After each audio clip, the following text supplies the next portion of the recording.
Sino na naman yung pinalit mo, Naoya? Akala ko ba ikaw yung pinakamalakas? Hoy, Naoya Inoue. Huwag kang matakot kay Cuadro Alas, ha? Parang ano mo na, pinapalata mo na talaga na natatakot ka talaga sa akin.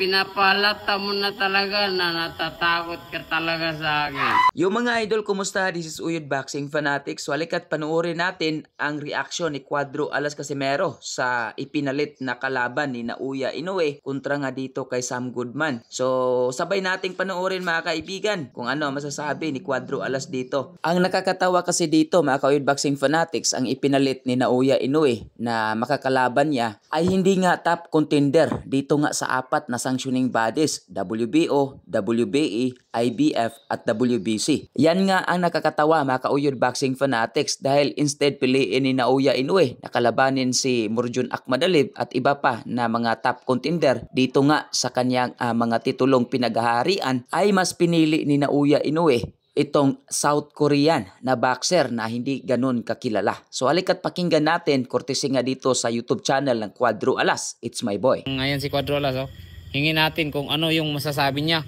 tungkol sa sa kalaban ni Naoya Inoue. Tol, daming daming sombrero Mga sombrero ko. Dami yan Lahat ba may sombrero na?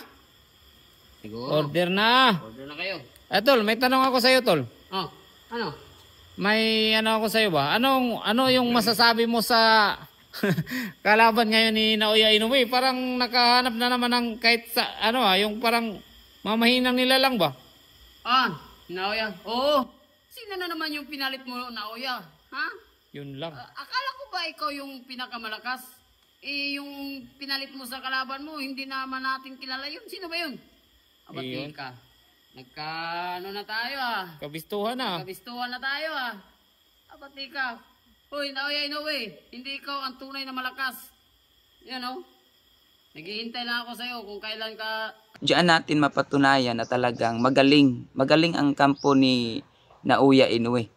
Wala tayong masasabi sa pagiging magaling. Nabalitaan natin way back 2024 na dinicline ng kampo ni Naoya Inoue ang utos ng WBE, isa sa mga sanctioning bodies, sa apat na sanctioning bodies nitong WBO, IBF at WBC. Itong WBE, nag-utos kasi ng kampo ni Naoya Inoue na labanan nila ang number one contender dito na magiging challenger sa hawak ni Naoya Inoue na title belt, itong WBA. Ngunit tinanggihan ito ng kampo ni Naoya Inoue.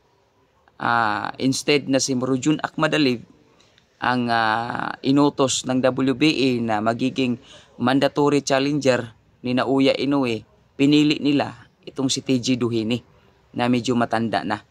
So yun yung isa sa mga nakikita nating leak doon, Nagalit ang kampo ni Murjun Akmadalib, talagang hinamon si Naoya Inoue at sinabihan na takot at totoo daw ang sinabi ni Cuadro Alas na turtol ng Japan, At parang sinasabi nga na a man of many reasons.